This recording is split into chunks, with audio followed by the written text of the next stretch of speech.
السلام علیکم ورحمۃ اللہ وبرکاتہ۔ الحمد للہ رب العالمین والصلاة والسلام علی رسولہ الکریم، اما بعد۔ اعوذ باللہ من الشیطان الرجیم، بسم اللہ الرحمن الرحیم۔ یا ایہا المزمل قم اللیل الا قلیلا۔ محترم حضرات، ہم رسول اللہ صلی اللہ علیہ وسلم کی حیات مبارکہ کے آخری ایام کے تذکرہ تک پہنچ رہے ہیں۔ اس تذکرہ کے لیے رہوار قلم کو آگے بڑھانے سے پہلے، یعنی کہ ہم اپنے درس کو مزید آگے بڑھانے سے پہلے مناسب یہ معلوم ہوتا ہے کہ ذرا ٹھہر کر کے آپ صلی اللہ علیہ وسلم کے اس جلیل الشان عمل پر ایک اجمالی نظر ڈالیں، ایک مختصر سی نظر ڈال لیں، جو کہ آپ صلی اللہ علیہ وسلم کی زندگی کا ایک خلاصہ ہے، اور جس کی بنا پر آپ صلی اللہ علیہ وسلم کو تمام نبیوں اور پیغمبروں میں یہ امتیازی مقام حاصل ہوا۔ اللہ تعالیٰ نے آپ صلی اللہ علیہ وسلم کے سر پر اولین و آخرین کی سیادت کا تاج رکھ دیا۔ آپ صلی اللہ علیہ وسلم سے کہا گیا، یا ایھا المزمل قم اللیل الا قلیلا، اے چادر پوش رات میں کھڑا ہو مگر تھوڑا۔ یا ایھا المدثر قم فانذر، اے کمبل پوش اٹھو اور لوگوں کو سنگین انجام سے ڈرائیں۔ پھر کیا تھا؟ آپ صلی اللہ علیہ وسلم اٹھ کھڑے ہوئے اور اپنے کاندھے پر اس روئے زمین کی سب سے بڑی امانت کا بوجھ اٹھایا، مسلسل کھڑے رہے، ساری انسانیت کا بوجھ، سارے عقیدے کا بوجھ، اور مختلف میدانوں میں جنگ و جہاد اور تگ و تاس کا بوجھ۔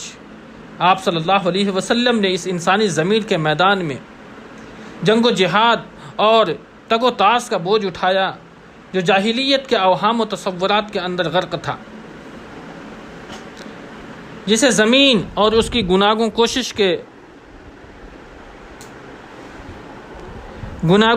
کے بار نے بوجھل کر رکھا تھا، جو شہوات کی بیڑیوں اور پھندوں میں جکڑا ہوا تھا۔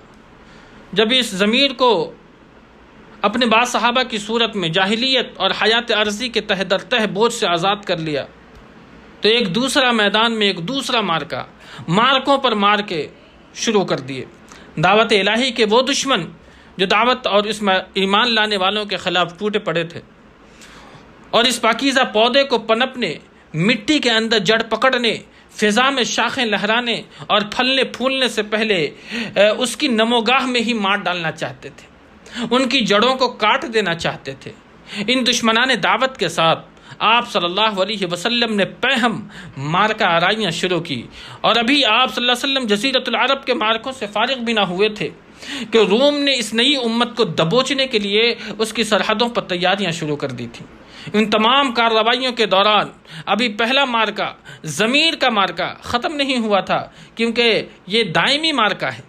اس میں شیطان سے مقابلہ ہے، اور وہ انسانی ضمیر کی گہرائیوں میں گھس کر اپنی سرگرمیاں جاری رکھتا ہے، اور ایک لحظہ کے لیے ڈھیلا نہیں پڑتا ہے۔ محمد صلی اللہ علیہ وسلم دعوت اللہ کے کام میں جمے ہوئے تھے، متفرق میدان کے پہم مارکوں میں مصروف تھے، دنیا کے کام میں جمے ہوئے تھے، اور دنیا آپ کے قدموں پر ڈھیر تھی، مگر آپ صلی اللہ علیہ وسلم تنگی اور ترشی سے گزر بسر کر رہے تھے۔ اہل ایمان آپ صلی اللہ علیہ وسلم کے گرد امن و راحت کا سایہ پھیلا رہے تھے، مگر آپ صلی اللہ علیہ وسلم جہد مشقت اپنائے ہوئے تھے، مسلسل اور کڑی محنت سے سابقہ تھا، مگر ان سب پر آپ نے صبر جمیل اختیار کیا۔ رات میں قیام فرماتے تھے، اپنے رب کی عبادت کرتے تھے، اس کے قرآن کی ٹھہر ٹھہر کر کے قرات کرتے تھے، ساری دنیا سے کٹ کر کے اللہ کی طرف متوجہ ہو جاتے تھے، جیسا کہ آپ صلی اللہ علیہ وسلم کو حکم دیا گیا تھا۔ اس طریقے سے آپ صلی اللہ علیہ وسلم نے مسلسل اور پہم مارکہ آرائی میں 20 برس سے اوپر گزار دی، اور اس دوران آپ کو کوئی ایک معاملہ دوسرے معاملے سے غافل نہ کر سکا، یہاں تک کہ اسلامی دعوت اتنے بڑے پیمانے پر کامیاب ہوئی کہ عقلیں حیران رہ گئیں۔ سارا جزیرۃ العرب آپ کے تابع ہو گیا، اس کے افق سے جاہلیت کا غبار چھٹ گیا، بیمار عقلیں تندرست ہو گئی، یہاں تک کہ بتوں کو چھوڑ دیا اور بتوں کو توڑ دیا گیا۔ توحید کی آواز سے فضا گونجنے لگی، ایمان جدید سے لوگ حیات پائے ہوئے صحرا کا شبستان وجود اذانوں سے لرزنے لگا، اس کی پہنائیوں کو اللہ اکبر کی صداؤں سے صدائیں چیرنے لگی۔ قرہ قرآن مجید کی آیتیں تلاوت کرتے اور اللہ کے احکام قائم کرتے ہوئے شمال و جنوب کے اندر میں پھیل گئے، یعنی کہ اتر و دکن میں پھیل گئے۔ بکھری ہوئی قومیں اور قبیلے ایک ہو گئے۔ انسانی بندوں کی بندگی سے نکل کر کے اللہ کی بندگی کے اندر داخل ہو گیا۔ اب نہ کوئی قاہر ہے، نہ کوئی مقہور ہے، نہ کوئی مالک ہے، نہ مملوک ہے، نہ حاکم ہے، نہ محکوم ہے، نہ ظالم ہے، نہ مظلوم ہے، بلکہ سارے کے سارے لوگ اللہ کے بندے اور آپس میں بھائی بھائی ہیں، ایک دوسرے سے محبت رکھتے ہیں، اللہ کے احکام کو بجا لاتے ہیں۔ اللہ نے ان سے جاہلیت کا غرور و نخوت اور باپ دادا پر فخر کا ایک دم سے خاتمہ کر دیا ہے۔ اب نہ تو عربی کو عجمی پر اور نہ ہی عجمی کو عربی پر، نہ ہی گورے کو کالے پر اور نہ ہی کالے کو گورے پر کوئی برتری ہے۔ برتری کا معیار صرف تقویٰ ہے، جس کا ذکر اللہ نے قرآن کریم میں کیا۔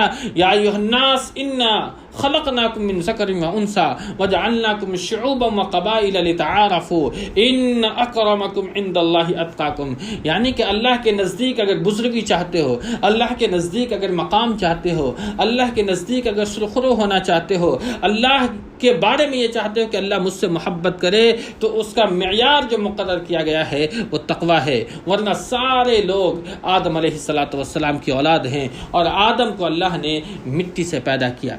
غرض اس دعوت کی بدولت عربی وحدت، انسانی وحدت اور اجتماعی عدل وجود میں آ گیا۔ نوع انسانی کو دنیاوی مسائل اور اخروی معاملات میں سعادت کی، کامیابی کی ایک راست مل گئی۔ بالفاظ دیگر زمانے کی رفتار بدل گئی، روئے زمین متغیر ہو گیا، تاریخ کا دھاڑا مڑ گیا اور سوچنے کے انداز بدل دیے گئے۔ اس دعوت سے پہلے دنیا پر جاہلیت کی حکومت تھی، اس کا ضمیر متعفن تھا، روح بدبودار تھی، قدریں اور پیمانے مختل تھے، ظلم اور غلامی کا دورہ تھا، فاجرانہ خوشحالی اور تباہ کن محرومی کی موج نے دنیا کو اوپر نیچے کر رکھا تھا۔ اس پر کفر و گمراہی کے تاریک اور دبیس پردے پڑے ہوئے تھے۔ حالانکہ آسمانی مذاہب و ادیان موجود تھے، مگر ان میں تحریف نے جگہ پالی تھی، یعنی کہ جو بھی اس وقت اسلامی قوانین اس وقت موجود تھے، لوگوں نے اس کے اندر میں اپنے مطلب کے طور پر تبدیلی پیدا کر لیا تھا، اور وہ دین اس وقت کے جو قانون تھے محض بے جان اور بے روح قسم کے جامد رسم و رواج کا مجموعہ بن کر رہ گئے تھے۔ جب اس دعوت نے انسانی زندگی پر اثر دکھایا تو انسانی روح کو وہم و خرافات، بندگی و غلامی، فساد و تعفن اور گندگی و انارکی سے نجات دلائی۔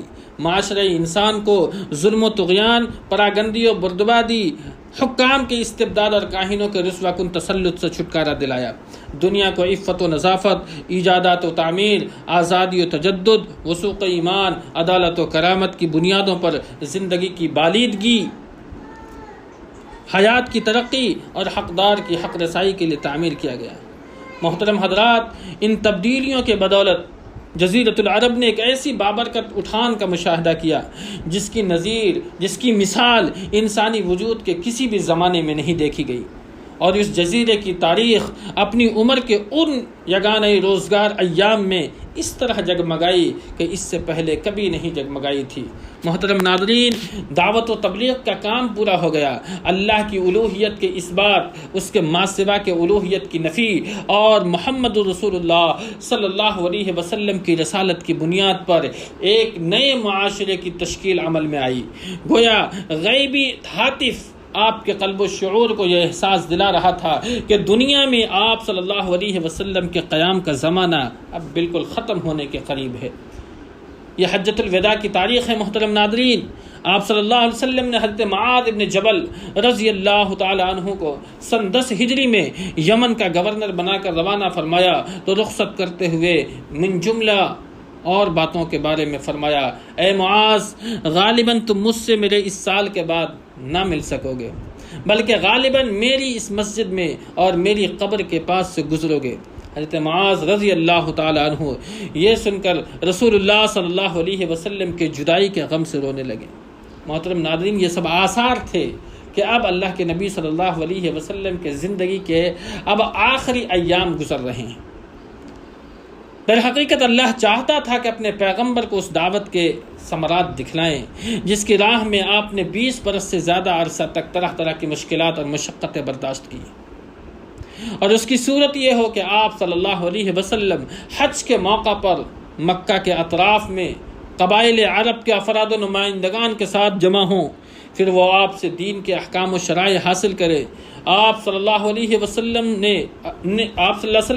ان سے یہ گواہ لیں، شہادت لیں کہ آپ نے امانت ادا کر دی، اللہ کے پیغام کی تبلیغ فرما دی اور امت کی خیر خواہی کا حق ادا فرما دیا۔ اس مشیت ایزدی کے مطابق نبی صلی اللہ علیہ وسلم نے جب اس تاریخی حج مبرور کے لیے اپنے ارادے کا اعلان فرمایا تو مسلمانان عرب جوق در جوق پہنچنا شروع ہو گئے۔ ہر ایک کی آرزو اور تمنا تھی کہ وہ نبی کے نقش پاک کو اپنے لیے نشان راہ بنائے، آپ کی اقتدا کرے۔ سنیچر کے دن جبکہ ذی-قعدہ میں 4 دن باقی تھے، رسول اللہ صلی اللہ علیہ وسلم نے کوچ کی تیاری فرمائی، بالوں میں کنگھی کی، آپ نے تیل لگایا، تہبند باندھا، چادر اوڑھی، قربانی کے جانوروں کو قلادہ پہنایا، ظہر کے بعد کوچ فرما دیا اور عصر سے پہلے ذوالحلیفہ پہنچ گئے۔ وہاں آپ صلی اللہ علیہ وسلم نے عصر کی نماز 2 رکعت پڑھی، رات بھر وہیں رکے رہے۔ صبح ہوئی تو صحابہ کرام نے فرمایا، رات میرے پروردگار کی طرف سے ایک آنے والے نے آ کر کے کہا کہ اس مبارک وادی میں نماز پڑھو اور کہو حج میں عمرہ ہے۔ ظہر کی نماز سے پہلے آپ صلی اللہ علیہ وسلم نے احرام کے لیے غسل فرمایا، اس کے بعد حضرت عائشہ نے آپ کے جسم اطہر اور آپ کے سر مبارک میں اپنے ہاتھ سے زریرہ اور مشک آمیز خوشبو لگائی۔ خوشبو کی چمک آپ صلی اللہ علیہ وسلم کی مانگ اور داڑھی میں دکھائی پڑی تھی، مگر آپ نے یہ خوشبو دھوئی نہیں، برقرار رکھی، اپنا تہبند باندھا، چادر اوڑھی، 2 رکعت ظہر کی نماز پڑھی، اس کے بعد مصلی پر ہی حج اور عمرہ دونوں کا ایک ساتھ احرام باندھتے ہوئے صدائے لبیک بلند کی، پھر باہر تشریف لائے اور اپنی قصوہ نامی اونٹنی پر سوار ہوئے اور دوبارہ صدائے لبیک بلند کی۔ اس کے بعد اونٹنی پر سوار کھلے میدان میں تشریف لے گئے تو وہاں بھی لبیک پکارا۔ اس کے بعد آپ صلی اللہ علیہ وسلم نے اپنا سفر جاری رکھا۔ ہفتہ بھر بعد جب آپ صلی اللہ علیہ وسلم سر شام مکہ کے قریب پہنچے تو مقام ذی طبع میں رک گئے، وہیں رات گزاری اور فجر کی نماز پڑھ کر کے غسل فرمایا، پھر مکہ میں صبح داخل ہوئے۔ یہ اتوار 4 ذی الحجہ سن 10 ہجری کا دن تھا۔ راستے میں 8 راتیں گزری تھی، اوسطاً رفتار سے اس مسافت کا یہی حساب بھی ہے۔ مسجد حرام پہنچ کر کے آپ صلی اللہ علیہ وسلم نے پہلے خانہ کعبہ کا طواف کیا، صفا اور مروہ کے درمیان سعی کی، مگر احرام نہیں کھولا کیونکہ آپ نے حج و عمرہ کا احرام ایک ساتھ باندھا تھا اور آپ نے اپنے ساتھ ہدی یعنی کہ قربانی کے جانور لائے تھے۔ طواف و سعی سے فارغ ہو کر آپ صلی اللہ علیہ وسلم نے بالائی مکہ میں ہجون کے پاس قیام فرمایا، لیکن دوبارہ طواف حج کے سوا کوئی اور طواف نہیں کیا۔ آپ صلی اللہ علیہ وسلم کے جو صحابہ اپنے ساتھ قربانی کا جانور نہیں لائے تھے، آپ نے انہیں حکم دیا کہ اپنا احرام عمرہ میں تبدیل کر دیں اور بیت اللہ کا طواف اور صفا و مروہ کی سعی کر کے پوری طرح حلال ہو جائیں، لیکن چونکہ آپ خود حلال نہیں ہو رہے تھے اس لیے صحابہ کرام کو تردد ہوا، آپ کو شک ہوا۔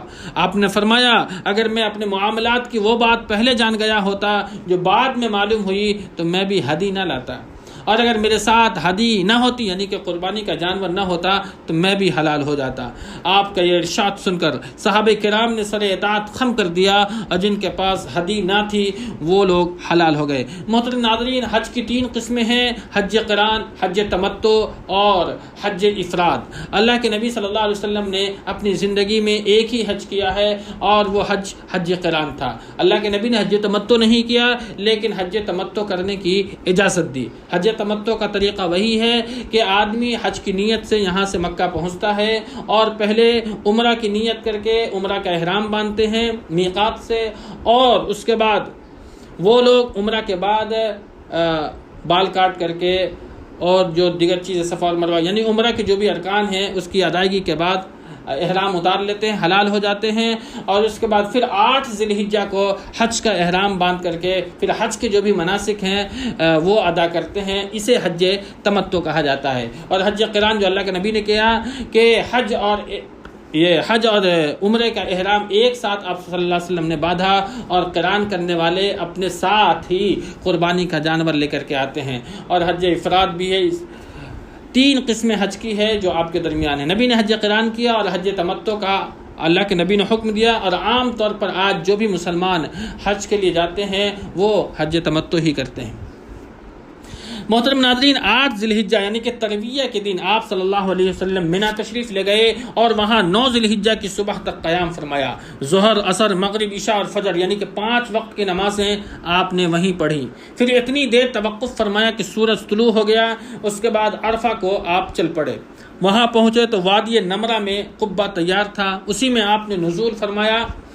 جب سورج ڈھل گیا تو آپ کے حکم سے قصوہ پر کجاوا کسا گیا اور آپ صلی اللہ علیہ وسلم بطن وادی میں تشریف لے گئے۔ اس وقت آپ کے گرد تقریباً 1,24,000 یا پھر 1,44,000 انسانوں کا سمندر ٹھاٹھے مار رہا تھا۔ آپ صلی اللہ علیہ وسلم نے ان کے درمیان ایک جامع خطبہ ارشاد فرمایا۔ آپ صلی اللہ علیہ وسلم نے فرمایا، لوگوں میری بات سن لو، کیونکہ میں نہیں جانتا کہ شاید اس سال کے بعد اس مقام پر تم سے کبھی نہ مل سکوں۔ تمہارا خون اور تمہارا مال ایک دوسرے پر اس طرح حرام ہے جس طرح تمہارے آج کے دن کی، رواں مہینے کی، موجودہ شہر کی حرمت ہے۔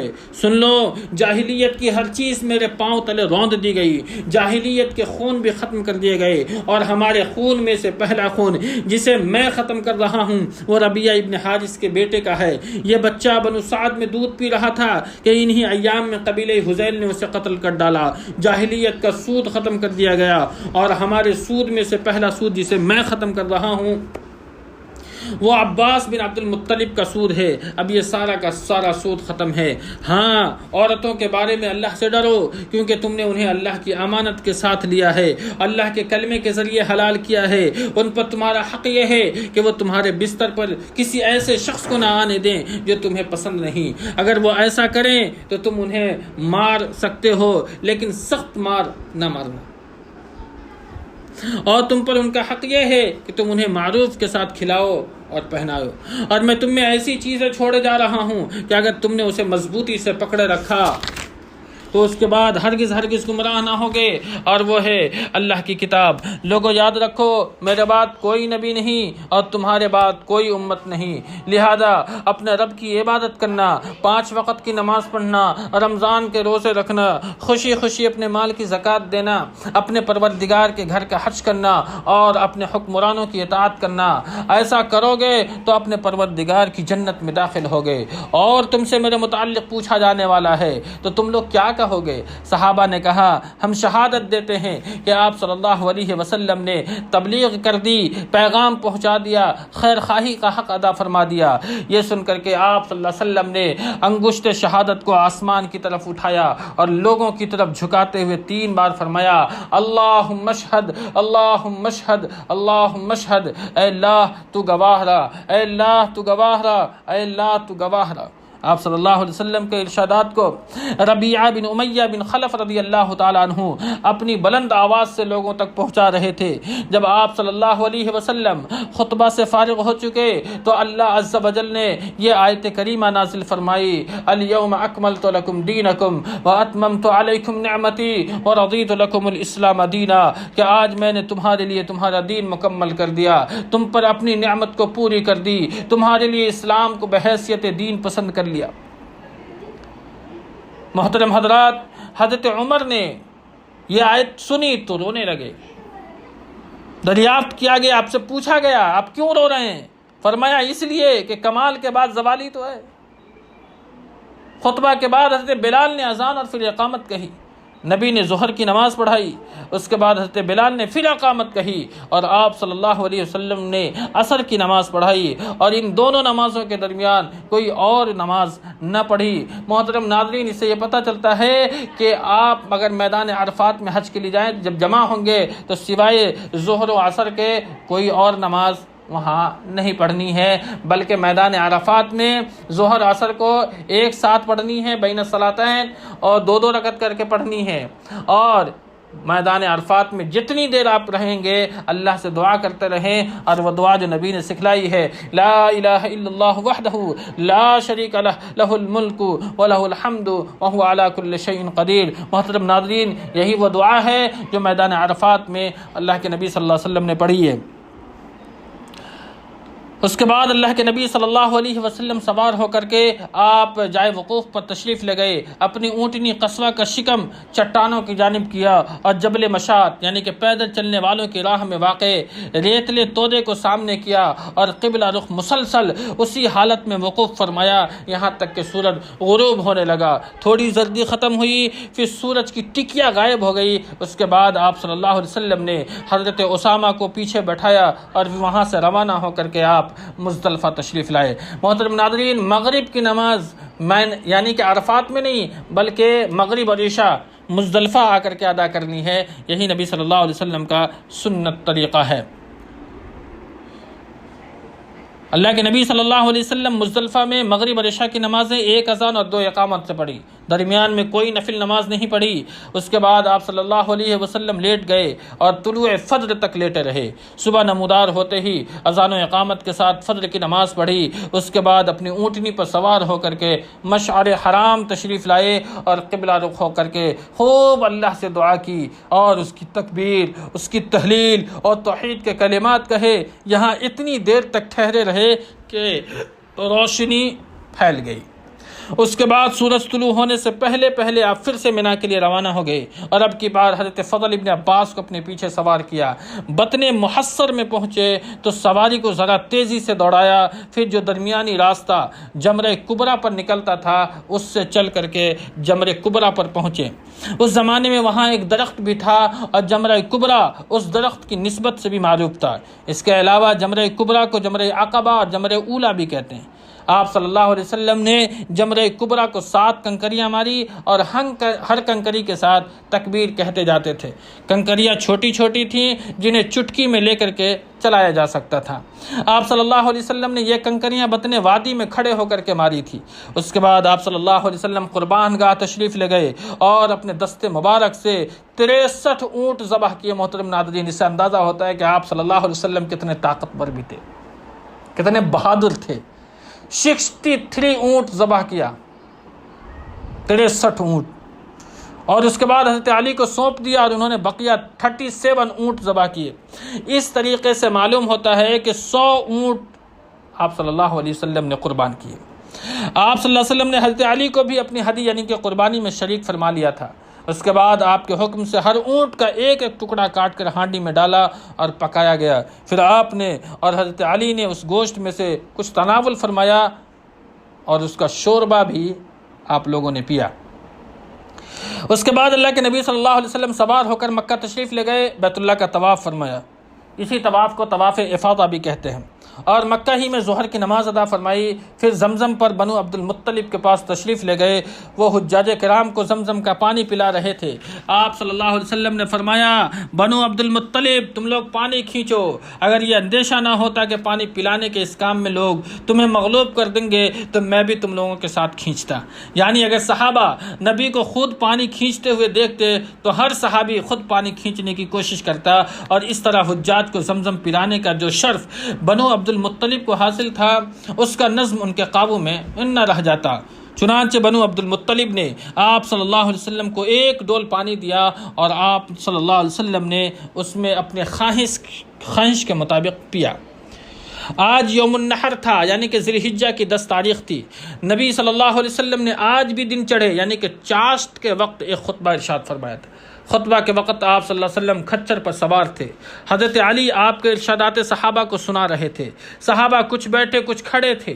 آپ نے آج کے خطبے میں بھی کل کی باتیں دہرائی۔ صحیح بخاری اور صحیح مسلم میں حضرت ابوبکر صدیق رضی اللہ تعالیٰ عنہ کا یہ بیان مروی ہے کہ نبی نے ہمیں یوم النحر یعنی کہ 10 ذی الحجہ کو خطبہ دیا۔ فرمایا تھا، زمانہ گھوم پھر کر کے اپنے اسی دن کی حیت پر پہنچ گیا ہے جس دن اللہ نے آسمان و زمین کو پیدا کیا تھا۔ سال 12 مہینے کا تھا، جن میں سے 4 مہینے حرام کے ہیں، 3 لگاتار یعنی کہ ذی قعدہ، ذی الحجہ، محرم، اور 1 رجب جو جمادی الاخر اور شعبان کے درمیان ہے۔ آپ صلی اللہ علیہ وسلم نے یہ بھی فرمایا کہ یہ کون سا مہینہ ہے؟ ہم نے کہا اللہ اور اس کے رسول بہتر جانتے ہیں۔ آپ خاموش رہے یہاں تک کہ ہم نے سمجھا کہ آپ اس کا کوئی اور نام رکھیں گے، لیکن پھر آپ نے فرمایا کیا یہ ذی الحجہ نہیں ہے؟ ہم نے کہا کیوں نہیں؟ آپ نے فرمایا یہ کون سا شہر ہے؟ ہم نے کہا اللہ اور اس کے رسول بہتر جانتے ہیں۔ اس پر آپ خاموش رہے یہاں تک کہ ہم لوگوں نے سمجھا کہ آپ اس کا کوئی اور نام رکھیں گے۔ آپ نے فرمایا کیا یہ بلد نہیں ہے، یعنی مکہ نہیں ہے؟ ہم نے کہا کیوں نہیں؟ آپ نے فرمایا اچھا تو یہ دن کون سا ہے؟ ہم نے کہا اللہ اور اس کے رسول جانتے ہیں۔ اس پر آپ خاموش رہے یہاں تک کہ ہم نے سمجھا کہ آپ اس کا کوئی اور نام رکھیں گے، مگر آپ نے فرمایا کیا یہ یوم النحر یعنی کہ قربانی کا دن یعنی 10 ذی الحجہ نہیں ہے؟ ہم نے کہا کیوں نہیں؟ آپ نے فرمایا اچھا تو سنو کہ تمہارا خون، تمہارا مال، تمہاری آبرو ایک دوسرے پر ایسے ہی حرام ہے جیسے تمہارے اس شہر، تمہارے اس مہینے میں تمہارے آج کے دن کی حرمت ہے، اور تم لوگ جلد از جلد اپنے پروردگار سے ملو گے اور وہ تم سے تمہارے اعمال کے متعلق پوچھے گا۔ لہذا دیکھو میرے بات پلٹ کر کے گمراہ نہ ہو جانا کہ آپس میں ایک دوسرے کی گردنیں مارنے لگو۔ بتاؤ کیا میں نے تبلیغ کر دی؟ یعنی الا هل بلغت، کیا ہم نے پہنچا دیا؟ صحابہ نے کہا ہاں۔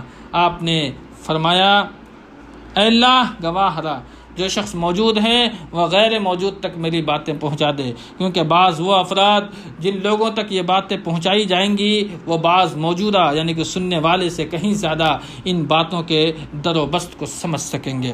ایک روایت میں ہے کہ آپ صلی اللہ علیہ وسلم نے اس خطبے میں یہ بھی فرمایا کہ یاد رکھو کوئی بھی جرم کرنے والا اپنے علاوہ کسی اور پر جرم نہیں کرتا، یعنی کہ اس جرم کی پاداش میں کوئی اور نہیں بلکہ خود ہی مجرم قرار پا جائے گا۔ یاد رکھو کوئی جرم کرنے والا اپنے بیٹے پر یا کوئی بیٹا اپنے باپ پر جرم نہیں کرتا۔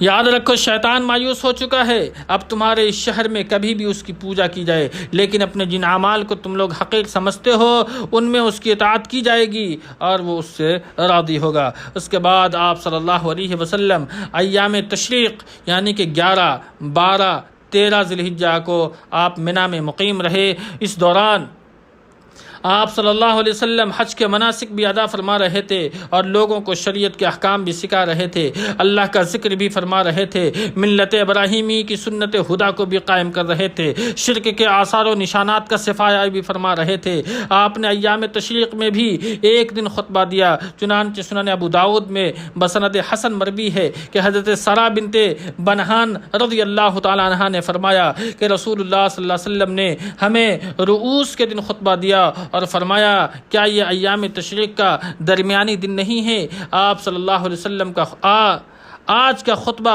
بھی کل یعنی کہ یوم النحر کے خطبے جیسا تھا، اور یہ خطبہ سورۃ النصر کے نزول کے بعد دیا گیا تھا، یعنی کہ اذا جاء نصر اللہ والفتح ورأیت الناس يدخلون فی دین اللہ افواجا، اس صورت کے نازل ہونے کے بعد آپ کا یہ خطبہ تھا۔